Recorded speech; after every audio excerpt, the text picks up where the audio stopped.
யாகத்துல போட்ட அந்த 2 ஆடைகளுமே சிவன் மேல இருக்குங்க. அப்ப நம்ம அக்னியில நம்ம போடக்கூடிய விஷயங்கள், குறிப்பாக பரணி அப்படிங்கிறது அக்னியோட வகைகள்ல ஒரு வகை. அப்ப இந்த அக்னி குண்டத்துல நம்ம இந்த பரணி குண்டத்துல நம்ம போடும்போது அது இறைவனை போய் சென்றடையும். அதனாலேயே தான் நான் அதுல போட்டேன் அப்படின்னு சொல்றாங்க. அப்ப இறைவனுக்காக நெய்து ஆடை கொடுத்ததுனால இந்த ஊருக்கு நெய்தல் ஆடை, நல்ல ஆடை அப்படின்னு சொல்லி பேர் வந்துச்சுங்க.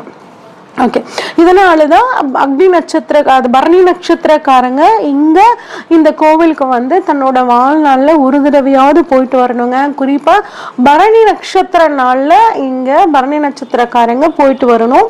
தனக்கு உண்டான தடைகள், இப்ப பரணி நட்சத்திரத்துல பிறந்தவங்க படிப்புல தடையா இங்க போயிட்டு வர்றது சிறப்பு, இல்ல திருமணத்துல தடையா இங்க போயிட்டு வரலாம், இல்ல தொழில்ல ஒரு முன்னேற்றமே இல்லாம இருக்க, நம்ம வாழ்க்கையிலேயே ஒரு முன்னேற்றமே இல்லையே, ஒரு மாதிரி ட்ரையா